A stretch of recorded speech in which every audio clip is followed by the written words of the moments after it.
오늘 이 정도로 하고 저는 진행을 마치도록 하겠습니다. 네. 하여튼 조정훈 간사님 수고 많으셨습니다. 잠깐만 나가지 마시대요. 괜찮습니다. 원활한 국감을 위해서 여당 간사와 협의를 도모해왔지만 안타깝게도 합의를 이루지 못했습니다. 그래서 간사 간 협의 테이블에 올렸던 증인과 참고인의 출석 요구안을 종합해서 핵심 증인만 간추린 명단과 함께 의사일정 변경을 요청하겠습니다. 김지용 외 25인에 대한 2024년도 국정감사 증인 참고인 출석 요구권을 제안합니다. 네, 우리 조정훈 간사님. 네, 국민의힘 조정훈입니다. 오늘 전체의 안건 그리고 우리 문종복 간사님의 일방적인 안건 제안에 동의할 수 없다는 말씀을 드립니다. 그동안 우리 교육위원회는 22대 국회에 정쟁으로 얼룩진 모습에 비해서 마치 맑은 시냇물처럼 서로 조금씩 양보해가면서 신뢰관계를 쌓아왔다고 생각합니다.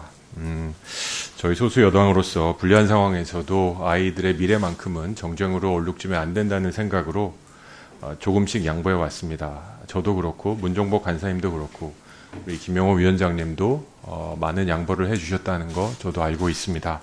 그런데 이번 국감을 앞두고 증인 참고인을 주고받는 과정에서 민주당의 증인 명단은 정쟁으로 얼룩졌다라고 볼 수밖에 없습니다. 저희들은 지난 2년간 매년 불러와서 정쟁을 유발했던 인물들을 다수 요청하셨습니다. 국민들을 대신해서 교육 현장을 점검해야 될 국정감사의 후보로서 증인으로서 과연 맞는지 저희는 동의할 수가 없었습니다. 또한 과거의 관례를 봤을 때 이재명 대표의 학위 논문이 문제가 됐을 때 조국 의원의 논문이 논란이 됐을 때 저희 국민의힘은 가천대 이사장과 서울대 총장을 증인으로 채택하지 않았습니다. 무엇이 국민을 위한 정치인지 고민했기 때문입니다. 다수란 무기로 이렇게 일방적으로 증인 채택을 하시더라도 과연 이것이 우리 국회 교육위원회 정상적인 운영에 도움이 될지 다시 한번 고민해 보시기 바랍니다. 이 기회에 또 한 가지 말씀드리겠습니다. 지난 24일 전체 회의 때 교육부 청년보좌역과 한국교육과정평가원 원장에 대한 임의 출석 요구를 국민의힘과 저 간사에게 한마디 말없이 진행하셨습니다. 청년보좌역은 당일 발언으로 알았고요. 평가원장의 임의 출석 요구는 나중에서 알았습니다. 저희가 모르는 분이 또 있을 수도 있겠죠. 이렇게 회의 운영에 대해서 협치에 대해서 얘기하시면서 임의 출석 요구를 일방적으로 진행하시는 것은 매우 부적절하다는 말씀을 드리지 않을 수가 없습니다. 정말로 우리가 여야 합의로 이 교육위 상임위원회를 운영할 의지가 있다면 이번 증인 채택부터 다시 한번 검토해 보시고 그럼에도 불구하고 일방적인 증인 채택을 시도하신다면 저희 국민의힘은 동의할 수 없고 참석할 수 없다는 말씀을 드립니다. 네, 문정복 의원님. 지금 여당의 조정훈 간사님의 말씀에 저는 좀 마음이 아픕니다. 실제로 우리가 기간 증인을 채택하기 전에 여당 간사님과 일반 증인에 대해서 상당 부분 합의를 했고요. 그 합의한 내용을 가지고 증인 채택을 하기로 여당 간사와 그 협의를 거의 마친 상태였습니다. 그렇지만 여당 간사께서 당과 조금 더 논의를 해야 된다라고 말씀을 하시고서 그 다음 날 완전히 상황이 바뀌는 상태가 되었습니다. 상황은 뭐냐면 김건희 여사 논문과 관련한 어떠한 증인도 받을 수 없다. 그리고 그 중에서 문제가 되는 이 사람들은 빼야 된다. 이렇게 얘기를 하시는 거예요. 그런데 우리 측에서는 민주당이나 조국혁신당 측에서는 그것이 핵심 사안이고 그 문제와 관련해서 물러설 수 없는 입장이어서 저희가 그렇게 할 수 없다라고 말씀을 드린 거고요. 지금 철진한 논쟁이라고 얘기하셨는데 사실은 조국혁신당의 조국 대표 그리고 그 모친이신 박정숙 그 웅동학원 이사장님에 대한 증인 채택을 끊임없이 계속 요구를 하셨던 거예요. 그래서 그 부분은 저희도 못 받겠다라고 얘기하는 과정 중에서 이것이 결렬이 난 거거든요. 그래서 이 문제를 이번에 일반 증인과 관련해서 단독 채택하는 것을 일방적으로 민주당의 문제로만 이렇게 결정 지으시는 것은 저는 상당한 유감이라고 생각하고 조정훈 간사님께 서운하다는 말씀드립니다. 제가 참 안타까운데요. 이제 사실 조정훈 간사님, 문정복 간사님이 상당히 이제 합리적인 분이시기 때문에 지금까지 원만하게 여러 사항에 대해서 소통하고 또 논의해 오면서 어떤 좀 균형 감각을 갖고 우리 교육위원회를 잘 진행해 주셨는데, 이게 사실 좀 시간이 더 있다면 시간을 더 들여서 협상의 기회를 더 드리고 싶어요. 다만 이게 증인 채택은 오늘이 거의 마지노선입니다. 이 송달 문제가 있기 때문에 이제 결정을 지어야 된다라는 말씀을 좀 드리고요.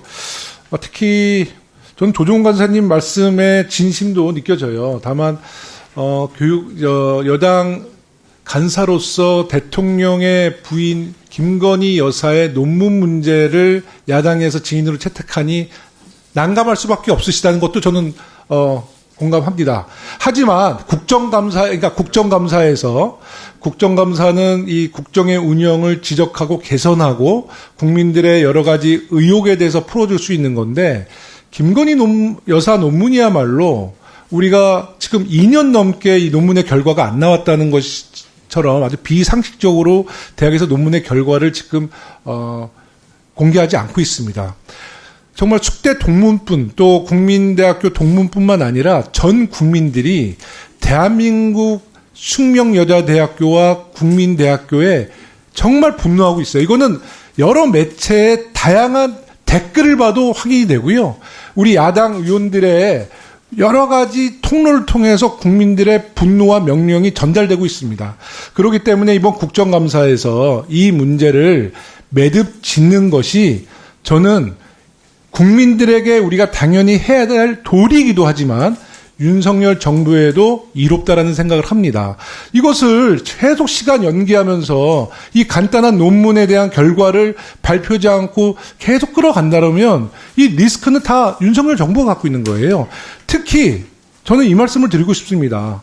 이 김건희 여사가 세계적인 석학도 아니고 전임 교수도 아니에요. 정말 이게 표결로 날든 표결이 아닌 것으로 판정이 나든 이 논문의 결과를 국민들께 보고하고 나서 뭔가를 털어놓고 국정을 운영해야지, 이 작은 문제를 놓고 계속 시간을 끌고 학교는 학교대로 또 동문은 동문대로 굉장히 자존심 상해하는 이 상황을 국회가 해결하진 못할지언정 이것을 가로막고 그런다는 것은 저는 국회의원의 자세는 아니라 봅니다. 다만 이 말씀은 제가 조정훈 간사님에게 드리는 말씀이 아니라 여야 의원님들, 교육위원님들 전체 의원님들께 드리는 말씀이기도 합니다. 그래서 국정감사를 통해서 우리 김건희 여사 논문 문제는 잘 빨리 매듭을 짓고 저희가 이제 교육위원회 또 다른 현안도 하나하나 좀 심도 있게 우리가 살펴보도록 하겠습니다. 조정훈 간사님 말씀 주시죠. 마지막으로 의사진행 발언하고 네네. 진행하시도록 퇴장하도록 네네. 하겠습니다. 네, 그렇습니다. 문정복 간사님의 말씀이 상당 부분 맞고요. 유감 표명하신 거 순수한 마음으로 받아들입니다. 합의가 이루어지지 못한 거에 대해서는 아쉬움이 있습니다. 다만 일방적인 파기는 아니었습니다. 디테일을 다 말씀드리는 게 간사 간의 협의의 신뢰 과정에 도움이 되진 않습니다. 그래서 말씀드렸지만 저희가 분명히 일부 명단은 수용했었고, 그러기 위해서는 저희가 요청한 명단의 일부 수용도 요청드렸던 건 사실이지 않습니까? 하지만 전혀 불수용이라고 입장을 밝혀주셔서 협상의 여지를 주지 않으신 것도 사실입니다. 위원장님께도 한 말씀 말씀드리면 김건희 여사의 논문을 털고 가는 게 저희 정권에 도움이 될지 안 될지는 저희가 판단할 문제입니다. 국민이 판단할 문제죠. 국민의 판단은 여당이 판단할 문제가 훈수하듯이 말씀하실 필요는 없다고 생각합니다. 훈수가 아니라 이거는 제가 연속성을 갖고 민주당의 국회 요구했던 교육위 제가 간사부터 시작을 해왔기 때문에 의사진행 발언을 네네. 하고 있는데 네네. 존중해 주시기 바랍니다. 제 이름을 언급했길래 예, 저희가 요청했던 증인들에 대해서는 현안이 분명히 저는 있다고 판단했고, 이거에 대해서 민주당이 이론에 수용 없이 거부한 것에 대해서도 중립적인 입장에서 위원회를 운영하시면 이거에 대해서도 한번 입장을 말씀해 주시는 게 맞다고 생각합니다. 말씀드려요. 어쨌든 저희 입장은 충분히 말씀드린 것 같고요. 네. 오늘 이 정도로 하고 저는 진행을 마치도록 하겠습니다. 네. 하여튼 조정훈 간사님 수고 많으셨습니다. 잠깐만 나가지 마시대요. 괜찮습니다. 그러면 의결해도 되겠습니까? 네, 유인물에 기재된 사람을 이견이 없는 어떤 거요? 네. 신청 명단에 기재된 사람을 2024년도 국정감사 증인과 참고인으로 각각 출석 요구하고자 하는데 이의 없으시죠? 네, 없으면 가결되었음을 선포합니다.